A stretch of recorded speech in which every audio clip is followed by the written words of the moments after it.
amigos? Bienvenidos todos y todas compatriotas de todo el país a este programa Pueblo Legislador desde Vive, el canal de la comunicación popular, siempre con la Bella Blanca, como dije Sotorroja, ¿eh?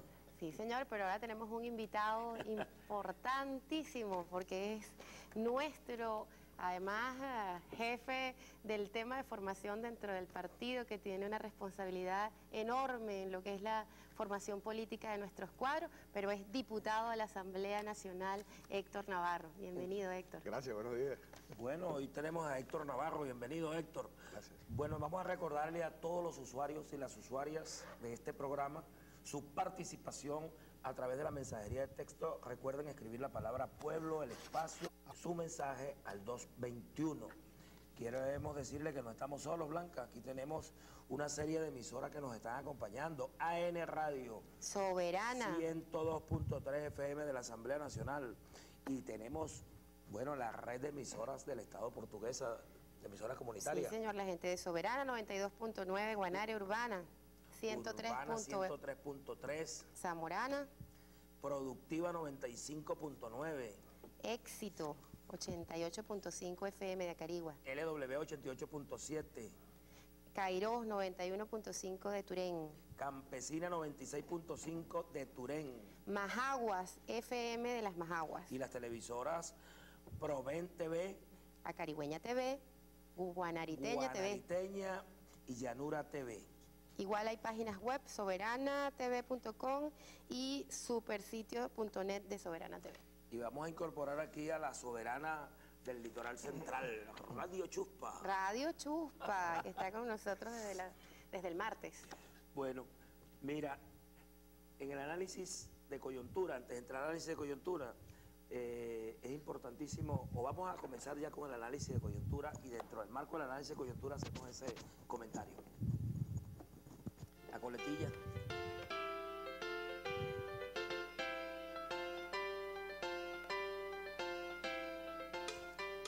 Mira, Blanca, esta semana vale la pena, siempre hablamos hacia adelante, pero es bueno recordar que el día martes se dio un interesante debate en la Asamblea Nacional. Se presentó, como lo habíamos dicho aquí el martes, para primera discusión la ley contra la discriminación racial. Y el debate estuvo bien interesante. Como tenemos a Héctor Navarro, aquí Héctor señala algo bien importante. La ley contra la discriminación favorece enseñanza de valores socialistas. Héctor, me gustaría que desarrollaras ese un poco el comentario de esa afirmación. Sí, mira, el tema aquí es que, aunque uno se jacta, como venezolanos nos podemos jactar de que hemos avanzado muchísimo, sobre todo especialmente en los últimos años, en los años de la revolución, en materia de discriminación o de no discriminación, en la lucha contra la discriminación. Sin embargo, uno sabe que hay elementos de la discriminación en todos sus aspectos, pero particularmente la discriminación racial, que están todavía, son como parte de nuestros genes. ¿Por qué? Porque nosotros hemos sido inoculados con esa forma de verla, con esos valores o antivalores desde la época de la colonia. Nosotros portamos esos genes y los transmitimos a las siguientes generaciones con actitudes a través de la escuela, a través de los medios de comunicación. En la intervención de Arle Herrera en la Asamblea Nacional fue realmente contundente la demostración que él hizo de cómo los medios de comunicación se prestan a reproducir una situación de discriminación racial que ya está allí. Repito, a pesar de lo que de los logros de nuestro pueblo, de lo que hemos avanzado, la gente decía, bueno, pero ahí está Aristóbulo. Ayer en una entrevista decía un diputado de la derecha, bueno, un ejemplo es Aristóbulo. Hay que ver el trabajo que ha pasado Aristóbulo, como está aquí. Esa es una realidad. Y lo puede hacer justamente porque nuestro pueblo ha avanzado mucho. Pero romper con eso requiere de una actitud, y ese es el objetivo de la ley, requiere de una actitud sistemática, proactiva, para romper ese esquema, para modificar esos genes que tenemos nosotros, hacer una especie de trasplante genético. Y la ley es como desnaturalizar el tema, más bien problematizarlo para empezar a hacer conciencia, ¿no? Porque no es solamente un tema de decreto, es de transformación cultural. Por supuesto, no es un tema, fíjate, y hay que ser cuidadosos porque la sociedad norteamericana, por ejemplo, ha logrado evolucionar sin lugar a dudas. desde la época de Martin Luther King, en la cual simplemente llegaba la gente del Ku Klux Klan y linchaban a alguien, lo colgaban de un árbol con unas capuchas y una cosa y lo sacrificaban. Ahí. Desde esa época a el día de hoy, en el cual en Estados Unidos el presidente es un negro. Fíjate lo que significa. Ahora, ¿significa acaso que Estados Unidos acabó con la discriminación racial? Es tanto que no ha acabado que el Ku Klux Klan es legal. Una organización asesina y terrorista es legal en Estados Unidos. Pero resulta que esa es una sociedad, como buena sociedad capitalista, y más una sociedad capitalista desarrollada, es una sociedad altísimamente discriminadora, como lo es la sociedad europea también. En Europa la gente se jacta, muchos venezolanos se jactan de que, no, yo soy profesional, yo me voy a vivir a España. Sí, pero anda a ver, ¿en qué vas a trabajar tú en España? ¿O en qué trabajan en España los compatriotas africanos que emigran sean del África subsahariana, sean del África, del norte de África? Siempre hay una discriminación en el sentido de que los peores trabajos están ahí. Fíjate, a mí me gustó tu declaración porque yo valoro mucho este problema en el campo cultural, es decir, por el campo de los valores. Ahí es donde yo le doy énfasis a este problema, ¿no? ¿Por qué? Porque hay tres elementos que son fundamentales que nosotros hemos venido combatiendo y tenemos que seguir combatiendo. Una es lo que tiene que ver con la exclusión, que es una consecuencia estructural de un modelo. Es decir, la exclusión no es otra cosa que una consecuencia estructural del modelo capitalista. Si tú tienes un modelo de acumulación y es exitoso que acumules, mientras más acumulas, más éxito. Mientras más acumules, más excluido habrá. Pero cualquiera no puede acumular. Claro, porque no todos pueden acumular. Entonces la exclusión es una consecuencia estructural. El otro elemento es el que tiene que ver con la discriminación, que va más allá de lo étnico, ¿no? La discriminación, aquí se puede discriminar por mujeres. Cuando tú ves la pobreza en el continente americano, tú ves que los afro y los indígenas son los más excluidos y ves luego las mujeres dentro de este sector, las mujeres son las más afectadas. Entonces las mujeres están discriminadas por indígena y por mujer, tiene doble, ¿no? O por afro y por mujer, la discriminación. Y el otro elemento es el racismo. Estos tres elementos, para enfrentarlo, yo creo que la revolución ha avanzado muchísimo en el problema de la inclusión. Tú sabes que en el debate un poco la oposición quería señalar y ahí se le demostró cómo desde el punto de vista de la inclusión hemos avanzado y el carácter de progresividad que tienen los derechos. El problema de la discriminación requiere que la igualdad sea un valor de verdad. Y nosotros lo escribimos en la Constitución, lo decimos, lo repetimos, pero no logramos definitivamente que eso se establezca. Y no se va a establecer porque es un problema cultural. Hasta que nosotros no logremos concretar un cambio estructural, nosotros no vamos a lograr el cambio en eso que se llama los valores, que son los que determinan las relaciones en una sociedad. Por eso me gustaba mucho tu planteamiento. Yo digo que el valor esencial y la palabra clave es la diversidad, Héctor. Nosotros no seremos iguales hasta tanto nosotros no asumamos la diversidad como un valor, que yo te acepte como tú eres y tú eres y punto. El valor del ser, que es fundamental. Ser. Hay un elemento con el tema de cuando dice, por ejemplo, la derecha que no hay discriminación. Una de las cosas que se discrimina es la pobreza. Ser pobre, porque si tú eres afrodescendiente, pero eres Obama, serás recibido en todos los espacios, en todos los lugares. Entonces el tema es, la pobreza viene también de la discriminación y se te discrimina por ser pobre. Entonces estás condenado, es que el valor, absolutamente. El valor fundamental, por eso te digo que es un problema cultural, el valor fundamental es tener en el capitalismo. No ser sino tener. No ser sino tener. Tú vales en la función de lo que tienes, no de lo que eres. Sustituye al ser, que parecen dos palabras sencillitas, tener y ser. Hay gente que vive para tener, la gente no vive para ser. Y valora a los demás por lo que tenga. Dime cuánto tienes y te diré quién eres. Billete mata galán. Las expresiones populares expresan ese valor cultural. Ahora, qué difícil es que la gente asuma que lo más importante es que todos somos seres humanos, dignos, iguales, independientemente de cualquier otra consideración. Ese es el primer valor, el tener. para el capitalismo. Nosotros tenemos que sustituirlo por el ser. El otro es el individualismo. Mientras tú pienses en ti y no te asumas como un ser social, tú no vas a pensar en los demás. Sí, y ¿Cómo conciencia tú vas de a lo ser que igual eres. si tú estás pensando en ti nada más? Ahora hay un tema aquí que la gente se pregunta, bueno, ¿por qué es que, y eso está sobre el tapete, ¿por qué es que en nuestras cárceles, y nos acusan a nosotros de discriminación, a este gobierno, ¿por qué es que en las cárceles en Venezuela mayoritariamente los muchachos son, a lo mejor no son negritos, pero son marroncitos, son de color, y Claro. son pobres además? Es que hay una relación. Cuando ¿Quiénes te nace- explican que eso tiene que ver con el origen étnico? No tiene que ver con, claro, esa es la visión fascista. Ese es racismo. Esa es la visión Pero fascista. es No, que- pero el tema está aquí. ¿Cómo nace? Existe una cosa que se llaman los círculos de exclusión. ¿Qué son los círculos de exclusión?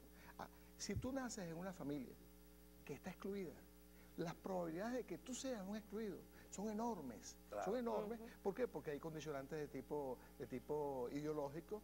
No es lo mismo un muchacho que nace en una familia de profesionales que lo enseñan que hay que estudiar, a una familia que no tiene inculcado esa formación, por ejemplo, el tema de los muchachos haciendo la tarea, que el papá y la mamá se preocupen por enseñarlo. Si no está eso inculcado en la familia, como un valor en la familia, entonces el muchacho, la tendencia que hay, no solamente en Venezuela, esa es una tendencia natural. El muchacho que nace en un círculo de exclusión tiende a ser excluido y él va a formar otro círculo de exclusión que a su vez va a ser replicado. ¿Qué pasó en nuestra historia? Bueno, que a los indígenas se les esclavizó, se les martirizó, inclusive cuando llegaron los conquistadores aquí. Pero como la indígena era rebelde, se les exterminó. Proceso genocida. 90 millones. Se trajo a los esclavos africanos que los secuestraban, los secuestraban y los separaban de su familia. Allá en África crearon esos mitos de que eran unos fantasmas los que se los llevaban. Eran los europeos que montaron sus riquezas a punta de explotación de los africanos. Se los traían para acá. Y por supuesto, eran esclavos. Esos esclavos formaron su familia en un círculo de exclusión, que a su vez, repito, bueno, entonces eran los hijos esclavos, los nietos esclavos, Héctor, hoy en día estamos pagando esa descendencia. Héctor, el mejor ejemplo es que, mira, donde eran las haciendas de cacao que explotaban y tenían esclavizado a seres humanos, con el tiempo esas tierras se fue abandonando la agricultura. Y en las costas, muchos de esos espacios que eran haciendas de cacao, hoy son resort, hoteles, Sí. y los descendientes de los que eran esclavizados no son los dueños, ni son los que se bañan, no, son los que tienden la cama, los que cocinan, los que barren, ¿entiendes? Y por eso una lucha, por eso así como los indígenas han planteado el territorio indígena, las tierras indígenas, nosotros hemos venido planteando y lo planteamos en la reforma, la necesidad de que las tierras que fueron trabajadas por esclavizados, hoy el Estado se las asigne a los pobladores de esas regiones. Y se ha venido haciendo. Mira, porque sí se ha yo venido haciendo. recuerdo, no sé, un periódico, esos antes de la Revolución, que describía, para que la gente se cuidara, las características de un delincuente. Es decir, cómo usted debía cuidarse. Y eran la descripción de un muchacho joven de nuestro barrio, pero además con características mestizas, afrodescendientes, indígenas, Esa fue y la describía. la ley de vagos y maleantes, Una se cosa fundamentó en eso. espantosa. Por eso decíamos que era una ley racista. Si tenías cara de malandro, eras malandro. No, pero ¿quién era el Una cosa- cara de malandro? por eso, Cualquier por eso, persona de nuestro barrio. Donde la cara de malandro se la ponía la estereotipación cultural de la recuerdo sociedad. además profesores en la Universidad Central que me decían, no, pero es que Blanca, la pobreza es estructural, es casi como una enfermedad. Es decir, eso se lleva en la sangre. Terminaban diciendo cosas tan terribles como esas. claro. Es imposible resolverla porque es como hereditaria, es congénita, Mira, sí, es decir, pero se lo adjudicaban a la pero gente. deberíamos dedicar un programa al tema de los valores porque es sumamente interesante, Héctor. Yo digo que cuando el individualismo como un valor del capitalismo impide la igualdad, la competencia impide la igualdad. ¿Para qué tú compites si tú quieres ser igual, para qué vas a competir? Cuando tú metes codazos, zancadilla, la trampa, la deslealtad, por dejar a los demás atrás, por llegar primero, todo eso que tú haces es para no ser igual. Y eso es lo que la escuela occidental estimula. Claro. Mira, aquí nos están diciendo que continuemos con análisis de coyuntura. Esto es apasionante. Lo que teníamos era un comentario nada más. Pero es una gran coyuntura. Bueno, tenemos ahí un sonido que justamente tiene que ver con los urbanismos que se culminarán este año. Son 57. Vamos a ver este material. Estamos esperando que en los próximos 2 meses se culminen el 30% de estos urbanismos. Otros se culminarán entre 2 meses y 4 meses porque les falta entre un 20, un 15, un 10% de construcción. Y otros se culminarán en los próximos meses antes de final de año. Existe un compromiso, tal como lo establecen los artículos 99, 100 y 101 de la Ley Orgánica de Urbanismo, donde la banca debe resolver y debe comprometerse a finalizar absolutamente todas las obras que tengan algún tipo de problema, como estos urbanismos ya mencionados, y llegar a feliz término. A la asamblea para el pueblo, el pueblo para la asamblea, el pueblo despierta, la asamblea guerrea. El gobierno y la movida, Movimiento Contralor por la Vivienda y la Vida, se han comprometido gobierno y la Asociación Bancaria de Venezuela. Solo esto se puede hacer en socialismo, porque si no, a quienes se beneficia es a la banca y se olvida a la gente. Pero aquí, con un Estado que tiene como centro la defensa de los derechos de nuestro pueblo, la justicia social, se obliga a las empresas, y en este caso se obliga a la banca para que cumpla con sus responsabilidades. Miles de familias, decenas de miles de familias fueron víctimas de la estafa inmobiliaria. Y hay un esfuerzo, pero no solamente en Venezuela, en el mundo, con toda la burbuja inmobiliaria. Pero en Venezuela se está trabajando nuestro gobierno, nuestro presidente, que convocó a esa reunión en Miraflores, donde se pudo conocer el impacto de esta estafa, y comienza este proceso por hacer justicia y se obliga a la banca a respetar los acuerdos. Entonces, en este momento tenemos gobierno nacional, un movimiento del pueblo organizado, de quienes fueron víctimas y son víctimas de la estafa inmobiliaria, y en este caso obligando a una instancia privada, la asociación bancaria, para que se culminen los urbanismos, que en este caso son 57. Pero estos urbanismos son los que se estaban construyendo y que fueron afectados por la estafa inmobiliaria. ¿Tú sabes cuántos urbanismos fueron afectados? 800 proyectos habitacionales fueron afectados por estafa inmobiliaria. Ha habido un acuerdo entre el gobierno y la banca para que la banca financie esos urbanismos y puedan llegar a manos del pueblo. Pero es muy importante, cuando se dice afectado, es que eran urbanismos cuya estrategia era no culminarlos nunca.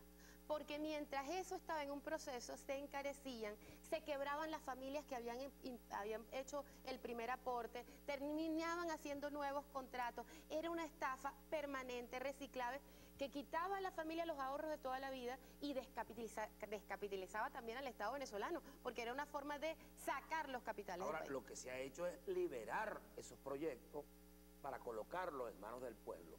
El pueblo no tiene los recursos para ponerse en manos de esos urbanismos. Hay el acuerdo gobierno-banca para que la banca tenga una cartera específica y destine una gran cantidad de dinero. La banca estuvo involucrada directamente en lo que fue esta organización mafiosa por la estafa inmobiliaria. Es muy importante. Se aprobaban créditos que no era factible y al final en proyectos que no iban a ser culminados, y luego la misma banca terminaba Ahora, fíjate, sancionando Blanquita, por esa a vía, los Héctor, ahorristas. 23.425 viviendas entre apartamentos y casas van a ser liberadas para colocar en manos del pueblo. 23.000. Oye, mira, y estos ladrones, los malandros que estafaban a la gente, todos son muy blanquitos. Ahí no hay uno moreno, ni hay uno mestizo, ni hay uno indígena. Todos son blanquitos, tienen nombres, apellidotes, que vienen algunos desde la colonia, otros vienen de otras migraciones. Pero esta gente no es reconocida como malandro. Uno no les tiene miedo cuando lo cruzan en la calle. Y robaron a un gentío. Ahí están los blancos y los blancos de orilla. Los herederos desde la colonia. Pero fíjate, aquí, primero, los préstamos se usan a nivel internacional para someter a los pueblos. Recordemos, cuando Carlos Andrés Pérez, el boom petrolero de Carlos Andrés Pérez, años 74, 75, fue la época en que Venezuela recibió más dinero por concepto de petróleo en la historia hasta ese momento, y fue la época en la cual Venezuela se endeudó más. ¿Por qué? Por un mecanismo de dominación, de control. Bueno, es que lo mismo pasa a nivel interno de los países. Los banqueros actúan exactamente de la misma manera, porque esa es la lógica del capital. Eso no es una cosa inventada. El capitalismo tiene sus reglas. Entre esas reglas es la acumulación sin más limitaciones que el mercado, libre mercado, entre paréntesis, o entre comillas, libre mercado, que te obliga a ti a montar esos mecanismos, porque el objetivo, al final, de toda la dinámica social es la acumulación. Acumulación que conlleva ¿a qué? A que hay unos que acumulan, unos poquitos, y un montón que obviamente no Pero pueden además, acumular. Héctor, Y te dominan, te agarran por el pescuezo a esas pobres familias. Entonces, como tú decías, llega un momento que la familia renuncia a tener la vivienda, después que le quitaron todos los ahorros, No, que es una cosa pero criminal. lo que tú dijiste, la lógica del capitalismo, el dinero tiene un valor. Y el dinero es una mercancía. Y entonces ellos te dicen, te presto, pero entonces ellos le cambian el valor al dinero y le van poniendo el valor al dinero, le van poniendo el valor al dinero. Porque ellos tienen el sartén agarrado por el pides mango. 2 bolívares y como te suben el precio del dinero, cuando te toque pagarlo, pagas 10 o pagas 20 Sí. por los 2 bolívares que tuviste. El que tiene dinero, la lógica del capital le dicen a los capitalistas, no trabajes con tu dinero. El que tiene dinero trabaja con el dinero ajeno. Claro. Porque la banca no le presta, sino el que tiene capital. Su metal, bueno, yo pongo un juego de estos que yo tengo, el que no tiene no le pueden prestar. ¿Qué vas a poner tú? No, no tengo nada que poner, entonces no te presto. Y la gente nunca trabaja con lo de él, trabaja con el dinero de los demás y cuando saca la cuenta de la estructura de costo de lo que hace, dice, el dinero me costó tanto y eso se lo clava al precio del objeto, del la bien o el cosa- servicio que produce. Esa cosa va en decadencia, ¿no? Porque la premisa del individualismo, el principio capitalista es mi mayor beneficio, el mío, pues es decir, cada quien funcionando por sus intereses, sus máximos beneficios, y se suponía que eso iba a traducirse en que todo el mundo saldría beneficiado. Eso se convierte en una gran mentira, porque al final esa ambición desmedida no tiene límite. Entonces, antes el negocio era, bueno, vendo una casa y me gano el dinero de plusvalía, de todo lo que fue. Pero ahora no. Ahora mi negocio es no darte la casa nunca. Oye, pero nosotros hacerte cada tema que dependiente. agarramos nos atornillamos y nos encadenamos, ¿no? Dale, Vamos pues. a la segunda. Eso es pura provocación lo que hacemos, Ese pura porque para de banderilla. porque está aquí el diputado Héctor Navarro. Equipos políticos parroquiales del municipio Libertador apoyan programas de gobierno. Comenzó esta semana el proceso de anuncio público de los equipos políticos municipales y parroquiales. Lo tuvimos en Caracas, anteayer, ayer lo tuvimos en Vargas, hoy va a ser en otros estados, mañana en otros. A nosotros en el centro nos toca el sábado en Miranda, Héctor, a las 11 de la mañana y el domingo en Aragua en el Hotel Maracay. Con eso completaríamos los 4 estados de la región central. Pero además Vamos estuvo Yaracuy, Guárico. Guárico, Nueva Esparta ayer, hoy está Diosdado en Anzoátegui y Antonia creo que está en Apure. Sí, señor. Adelante con el sonido. Lo que hemos visto aquí, caras de hombres y mujeres revolucionarios y revolucionarias que vienen trabajando desde todo este tiempo en las parroquias, trabajando en las comunidades, sino que hemos visto aquí la fortaleza de esta dirigencia, la convicción, el entusiasmo y el compromiso, sobre todo el compromiso para avanzar en la construcción del socialismo, para avanzar en la construcción de las grandes victorias que están por venir en el año 2012, la reelección del presidente y las elecciones de los otros cargos que convocará el Consejo Nacional Electoral. El partido en las calles, en las comunidades, trabajando en los refugios para darle atención a los refugiados y acompañamiento al gobierno en las políticas que ha venido implementando, en las políticas y en las grandes misiones como la Gran Misión Vivienda Venezuela. El partido incorporado trabajando, asumiendo, fortaleciéndose, formándose, autoformándose. O sea, nosotros ahora más que nunca, así como hemos venido siendo la primera fuerza política, pues ya con una estructura de acuerdo a lo que establecen nuestros estatutos, la fortaleza del partido va a crecer. A la asamblea va el pueblo para la asamblea, el pueblo despierta, la asamblea guerrea. Bueno, ese fue el acto de presentación pública de los equipos políticos parroquiales de Caracas. 22 parroquias, 13 compatriotas designados por el método de cooptación. Entre miles de compatriotas fueron seleccionados 300 compatriotas. 286 conforman los equipos parroquiales y 15 compatriotas el equipo político de Caracas, conformando 300 cuadros la dirección política. Héctor, esos 300 cuadros serían un excelente salón, un aula para el sistema de formación socialista. Bueno, lo estamos haciendo de una manera, la gente está muy entusiasmada. Fíjate que en las conclusiones que se derivan de la discusión de las líneas estratégicas, aunque las líneas estratégicas no hablaban de formación, lo que plantea la gente, lo que plantea los militantes, El mundo.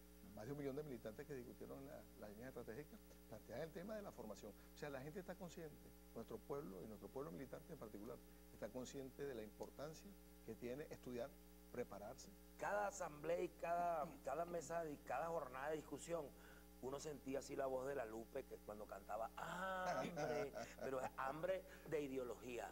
Eso es importante porque cuando se hacía el análisis de cuáles eran las cosas que terminaban siendo vicios del capitalismo presente en nuestro partido, en nuestra organización, en nuestra cultura, que estaba el burocratismo y todas las que la gente denunciaba como un flagelo aún existente, la conclusión era que no había consistencia ideológica para enfrentar eso. Es decir, que la única forma de enfrentar eso era lograr tener las herramientas ideológicas para tener la suficiente fortaleza de transformarnos y transformar nuestro entorno. Es la creación de la conciencia, y la conciencia no se crea sino con el trabajo, pero con el trabajo, con la praxis diaria, la praxis revolucionaria, que implica el compromiso, este tema la coherencia. es tan ya sabroso. son 18.000 cuadros a nivel nacional. Este tema es tan sabroso como los anteriores. Bueno, vamos a seguir, aquí estamos. Ambulatorios reinaugurados beneficiarán a más de 10.000 personas. Vamos a ver este video.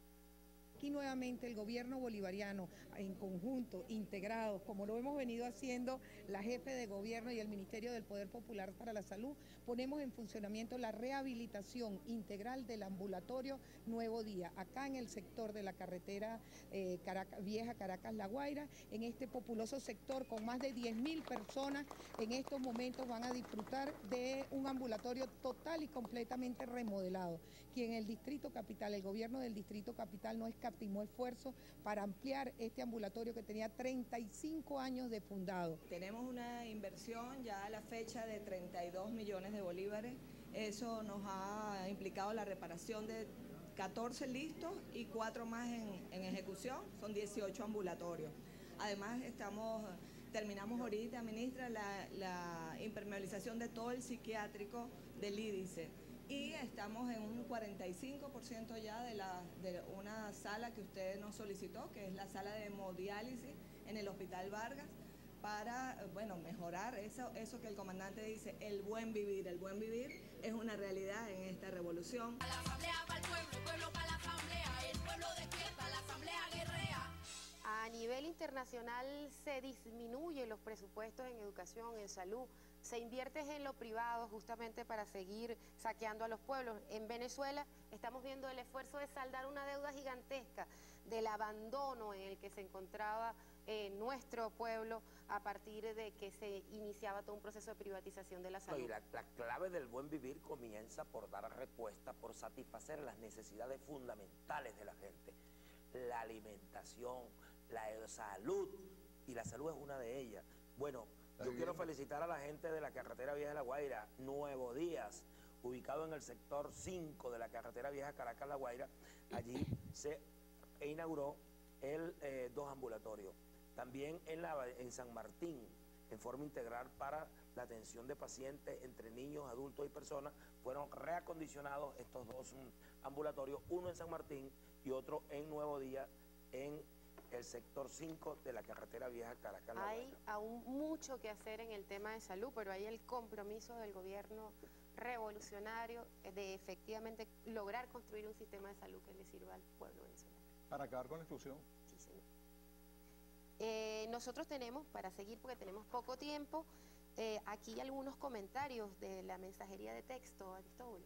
Bueno, pues buenos días, pueblo. Soy Roberto Leal del grupo musical experimental Sabor a Melao, San Mateo, Estado de Aragua. Excelente programa, camaradas.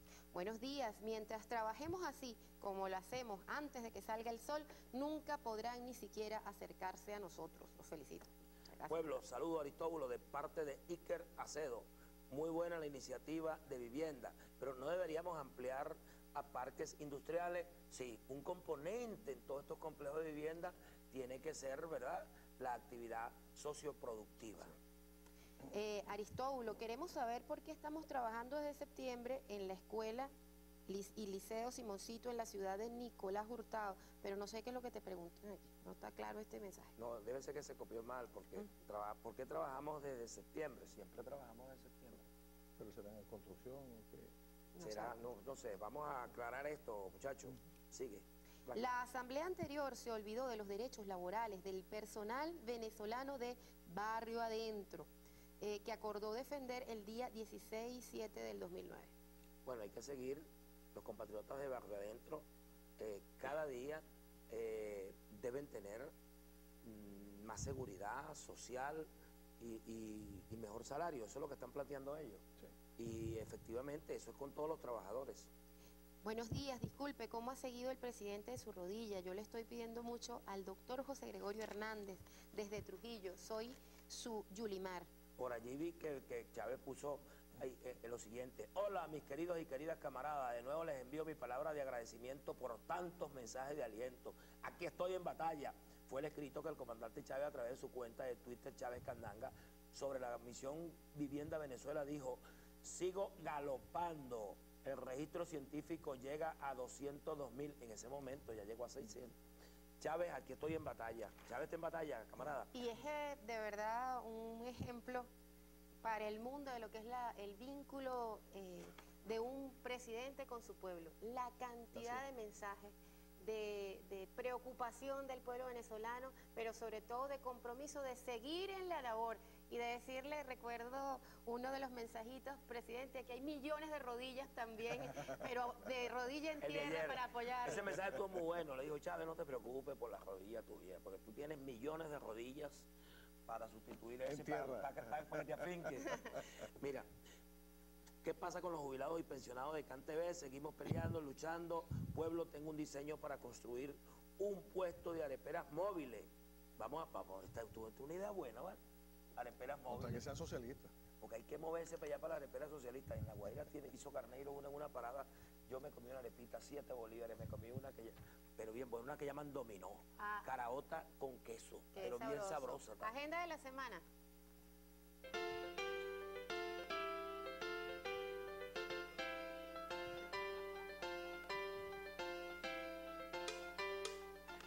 Bueno, camaradas, gran misión vivienda hoy en el Distrito Capital, Vargas y Miranda, de 8 a 6 de la tarde. Bueno, también al Zulia. Corresponde a los números terminales de cédula 4 y 9. Hoy es jueves, ¿verdad? 4 y 9. Mañana viernes 5 y 0. Y el sábado y domingo todo el mundo puede acudir. Todo, absolutamente todo. Desde el primer número al último número, todo el que tenga su cédula. Insistimos que con una premisa fundamental para la vida en sociedad, para construir el socialismo con un principio de solidaridad, y es que no hagamos trampa. Eso que nos hicieron de alguna manera convertir en un valor, que éramos vivos, y de anotarse 3 veces, y de poner a otro, y de aunque tengo casa me meto, eso lo que haría es impedir que quienes necesitan vivienda puedan acceder a ella. Entonces aquí es una labor no del gobierno, sino de un pueblo que se asume también gobierno. Es responsabilidad de todos y de todas que podamos cumplir con este objetivo. Mira, Blanquita, el Correo del Orinoco tiene aquí lo siguiente, ¿no? Aquí tiene en gráfico de barra que lo expresa Ricardo, ¿no? Distrito Capital, 45.558. Vargas, 9.242. Miranda, 53.267. Zulia, 74.807. Y Falcón, 19.249. Ustedes saben que en esta primera fase de Distrito Capital, Vargas, Miranda, Zulia y Falcón. Bueno, esta deuda social, que es una deuda que tiene que ver con nuestra historia, con 500 años de exclusión, porque justamente decíamos, los más pobres, nuestro pueblo mestizo, indígena, afro, es quien tiene este impacto. Bueno, vamos a hacer como le decía Luis Herrera, el chofer, arranca de Roterán. Terminó este primer segmento, camarada. Vamos a identificar el canal Vive, el canal de la comunicación popular, y luego regresamos con este programa Pueblo Legislador con la Blanca, la Bella Blanca. Y nuestro afro. Pueblo, pueblo, pueblo, para la asamblea con la